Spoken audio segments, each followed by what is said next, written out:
Hello students. आज आप लोगों के बीच में फिर से आपके ही पाठ्यक्रम की एक और कविता the trees by Adrienne Rich को लेकर के मैं उपस्थित हुआ हूँ। ये जो कविता है that is in 4 stanzas, 4 stanza की जो कविता है बहुत ही सुंदर कविता है। It is somewhat symbolic in nature. कुछ प्रकृति में कविता की जो प्रकृति है वो थोड़ी सिंबॉलिक प्रतीकात्मक कविता है। कविता के जरिए कवयित्री जो है वो कहना चाहती है कि हम लोग मनुष्य जो हैं वो जंगलों को तो उजाड़ रहे हैं, लेकिन उन जंगलों को उजाड़ने के अलावा हम लोग क्या करते हैं कि घरों पर छोटे पेड़ पौधे उगा लेते हैं, उन्हीं को प्रकृति मान लेते हैं। पर कवयित्री का ऐसा मानना नहीं है। वो कहती है कि जो पेड़ पौधे हम लोग घरों पर उगाते हैं वो वास्तविक प्रकृति नहीं है। वास्तविक प्रकृति वह है जो हमारे घरों से बाहर जंगलों में उगती है, या वो पेड़ पौधे वास्तविक प्रकृति का निर्माण करते हैं जो जंगलों में उगते हैं। यही इस कविता का पूरा समरी है, सार है। कविता को मैं पढ़ता हूँ, उसके बाद उसके शाब्दिक अर्थ पर चलते हैं। ये कई बार आप लोगों के साथ डिस्कस हुआ है कि कविताओं के शाब्दिक अर्थ के अलावा उनका भावार्थ होता है, जो कि कई बार हमें एक गहरा संदेश देता है। वैसे तो कविता प्रकृति और पेड़ों की बात करती है, पर अगर हम इसको सिंबॉलिज्म से जोड़कर देखें तो ये महिलाओं या स्त्रियों के बारे में भी हो सकता है। स्त्रियों की बात भी करती है कि किस तरह से कुछ समय पूर्व तक हम लोगों ने उन्हें घरों में कैद करके रखा हुआ था, लेकिन अब वो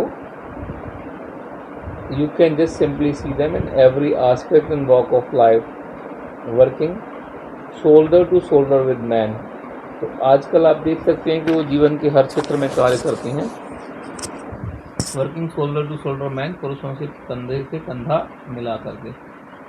For the few century back, they were just confined to our homes. They were not allowed to move in the outside world.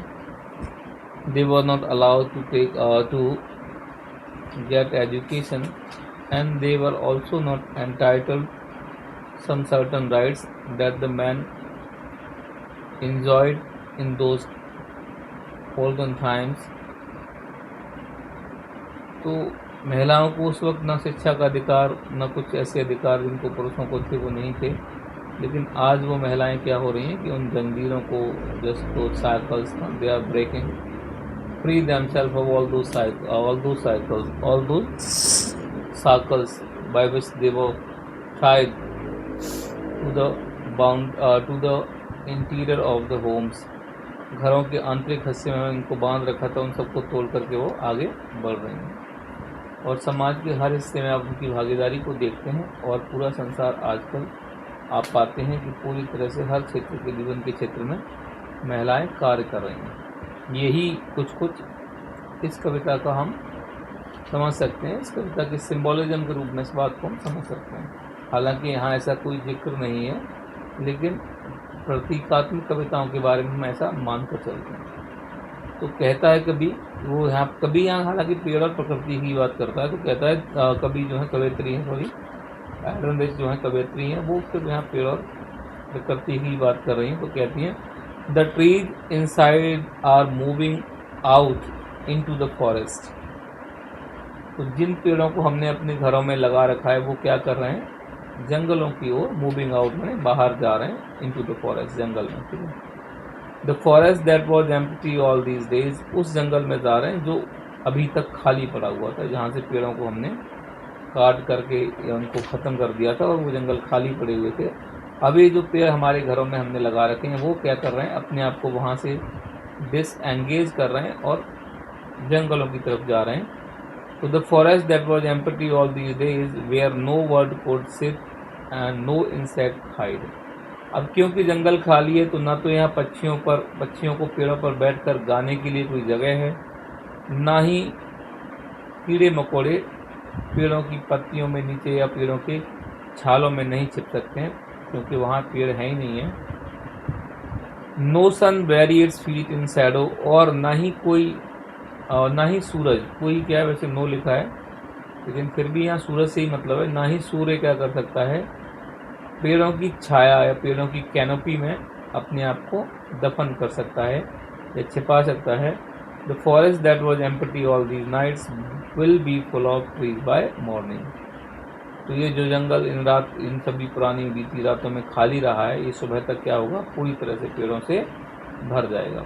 ये कविता का प्रथम स्टैंजा यहाँ खत्म हो गया। अगला है all night the roots work, सारी रात पेड़ क्या करते रहे, उनकी जो जड़ें हैं वो अपने आप को जस्ट टू डिसएंगेज, यानी खुद को, जहाँ पर डिसएंगेज मतलब कहीं हम लगे हैं, व्यस्त हैं, लगा, और जहाँ हम जुड़े हुए हैं, और डिसएंगेज जिस जगह पर जुड़े हैं उस जगह से स्वयं को अलग कर लेना। तो पेड़ घरों के बरामदे या घरों के अंदर लगे हुए हैं, वो अपने आप को वहाँ से डिसएंगेज कर रहे हैं, अलग कर रहे हैं, और इस पूरी रात वो करते रहे हैं, पेड़ों की जड़ें ऐसा पूरी रात करती रही, देमसेल्फ फ्रॉम द क्रैक्स, और दरारों से खुद को अलग कर रही हैं इन द बरामदा फ्लोर। और ये दरारें कहाँ बनी हुई हैं, पेड़ों के खुद को डिसएंगेज करने से बरामदा के फर्श पर। The leaves strain toward the glass small twigs stiff with exertion, छोटी छोटी टहनियाँ जो हैं वो स्टिफ यानी कड़क हो गई हैं, और एक्सर्शन यानी जोर लगाने से या बल लगाने की वजह से, ठीक है। और the leaves strain toward the glass, और पत्तियाँ क्या हैं, वो खिड़की की जो कांच की खिड़की के जो कांच है उस तरफ चल रही हैं या उस तरफ बढ़ रही हैं।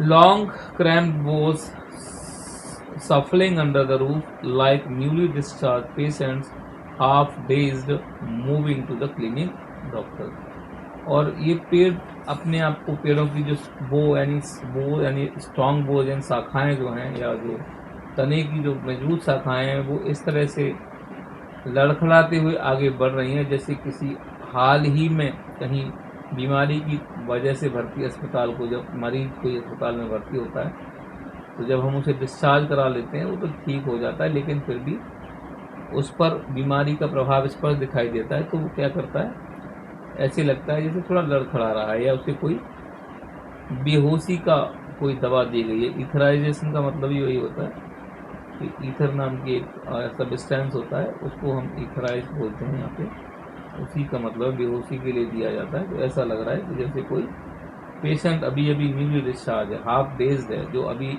आधा ही मतलब 15 या आधी ही चेतना में है, हाफ डेज्ड है, और वो क्या कर रहा है, क्लिनिक के दरवाजे से बाहर निकल के बाहर आ रहा है। बिल्कुल उसी तरह से ये पेड़ भी घरों से बाहर निकल रहे हैं। यहाँ से सेकंड स्टैंजा खत्म हो जाता है, आपका तीसरा स्टैंजा शुरू होगा।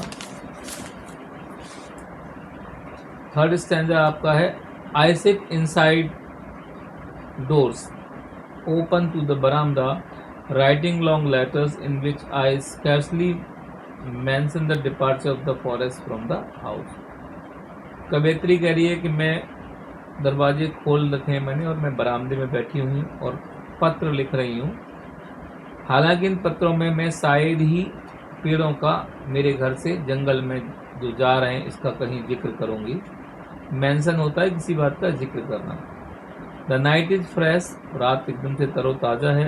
The whole moon shines in the sky, और पूर्णिमा का चांद, होल मून से मतलब होता है पूर्णिमा का चांद, पूनम का चांद। तो पूर्णिमा का चांद कहाँ हो रहा है, आकाश में चमक रहा है। Still open the smell of leaves, और पेड़ों के जाने के बाद भी अभी भी क्या हो सकता है कि उनकी जो पत्तियों की सुगंध है वो मुझे महसूस हो रही है। And lichen is a kind of grass होती है, एक तरह की घास होती है, तो लाइकन की भी सुगंध में महसूस कर सकती हूँ। Still reaches like a voice into the room, बिल्कुल ऐसे ही मेरे कानों तक पहुँच रही है जैसे किसी कमरे में गूंजने वाली ध्वनियाँ या आवाज़ें, सॉरी कानों तक नहीं, मेरी नाक तक एक सुगंध है, उस तरह से आ रही है जैसे कमरे में गूंजने वाली ध्वनियाँ या आवाज़ें आती हैं। यहाँ से आपका तीसरा पैराग्राफ खत्म होता है। अगला पैराग्राफ है my head is full of whispers, मेरा सर जो है इन पेड़ों की जो फुसफुसाहट है, इनकी जो बातचीत है उससे ऐसा लग रहा है भर सा गया है। Which tomorrow will be silent, जो शायद कल तक शांत हो जाएगा। Listen the glass is breaking, सुनिए मेरी बात समझिए, द ग्लास इज ब्रेकिंग, कांच जो है वो टूट रहा है। द ट्रीज आर स्टम्बलिंग, और फिर स्टम्बलिंग फॉरवर्ड में लड़खड़ाते हुए आगे बढ़ रहे हैं, इनटू द नाइट, इस रात में। Winds rush to meet them, और हवाएं उनसे मिलने के लिए दौड़ रही हैं। The moon is broken like a mirror, ठीक है।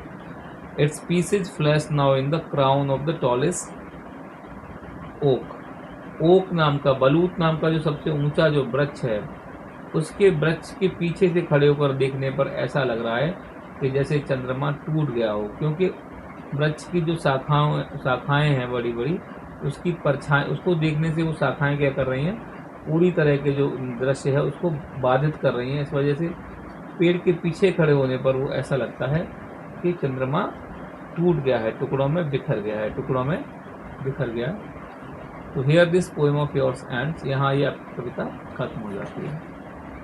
तो अगर देखा जाए तो ये एक तरह से मैंने बताया ही आपको कि ये सिंबॉलिक पोएम है, जो हालांकि कभी सीधे सीधे अपनी बात रख रहा है, कह रहा है, या कवयित्री सीधे सीधे बोलना चाह रही है कि ये जो पेड़ हैं जिन्हें हम प्रकृति मानते हैं, अपने घरों में छोटे मोटे जो पेड़ उगा लेते हैं, उनको ही हम प्रकृति, नेचर या जंगलों की तरह से ट्रीट कर रहे हैं। लेकिन कवयित्री कहना चाहती है कि ये सब वास्तविक प्रकृति नहीं है, वास्तविक प्रकृति बाहर जंगलों में है, और इसीलिए हमें जंगलों को नहीं काटना चाहिए, उनकी सुरक्षा करनी चाहिए, और पेड़ों को बाहर प्राकृतिक रूप से जंगलों में उगने देना चाहिए, ना कि घरों पर थोड़ी बहुत। हालांकि घरों पर ये नहीं कह रही है कि बिल्कुल हमें पेड़ पौधे नहीं लगाने चाहिएगा, हम लगा सकते हैं, लेकिन वो जो पेड़ पौधे हमारे घरों पर होते हैं, हम उनकी तुलना किसी भी प्रकार से उस प्रकृति के साथ नहीं कर सकते जो प्राकृतिक रूप से जंगलों में उगती है।